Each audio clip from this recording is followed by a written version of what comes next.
জীবনে কখনো ট্রেন বা বাস মিস করেছেন বা ফ্লাইট? যাত্রার আগে গাড়ি মিস করা যে এতটা আশীর্বাদ হতে পারে তা কে জানতো।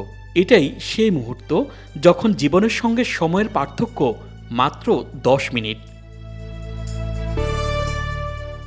গেল 13 জুন ভারতের আহমেদাবাদ বিমানবন্দর থেকে উড্ডয়ন করে এয়ার ইন্ডিয়ার একটি বিমান, যার গন্তব্য ছিল ব্রিটেনের গ্যাটউইক। বিমানে ছিলেন 242 জন আরোহী, এর মধ্যে 230 জন যাত্রী আর 12 জন ক্রু। কিন্তু উড্ডয়নের মাত্র 30 সেকেন্ড পরেই বিমানটি আকাশে বিধ্বস্ত হয়। মাত্র 625 ফুট উপরে ওঠার পরই বিমানটি নিয়ন্ত্রণ হারায় এবং আছড়ে পড়ে একটি মেডিকেল ছাত্রাবাসের উপর। ধ্বংসস্তূপ, আগুন আর আর্তনাদে মুহূর্তে স্তব্ধ হয়ে যায় চারপাশ।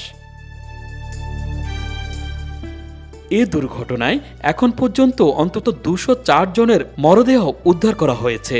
ধ্বংসাবশেষের ভেতর থেকে এখনও চলছে উদ্ধার কার্যক্রম। কিন্তু এ ভয়াবহ মৃত্যুর মিছিলের মাঝেও অলৌকিকভাবে যারা বেঁচে গিয়েছেন তাদের একজন ভূমি চৌহান।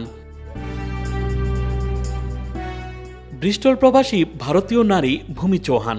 গ্যাটউইকগামী ওই ফ্লাইটে তারও উঠার কথা ছিল, কিন্তু মাত্র 10 মিনিট দেরি করায় তিনি ওই বিমানে উঠতে পারেননি। বিমানে উঠতে না পেরে গুজরাটের বাড়িতেই ফিরে যান তিনি। দুপুর 1:30 নাগাদ বিমানবন্দর ছাড়েন ভূমি চৌহান। 8 মিনিট পর 1:38 মিনিটে ভেঙে পড়ে বিমানটি। এ বিষয়ে ভূমি চৌহান জানান, আমার পুরো শরীর এখনো কাঁপছে। আমি জানি না কিভাবে বেঁচে গেলাম। আহমেদাবাদের যানজটে আটকে না গেলে হয়তো আমি আর বেঁচে থাকতাম না। এটা শুধুই ভাগ্য নাকি সময়ের গাণিতিক নিষ্ঠুরতা? আরেক অলৌকিক ঘটনা হলো, এ সময় বেঁচে যান 40 বছর বয়সী ব্রিটিশ নাগরিক বিষ্ণু কুমার রমেশ।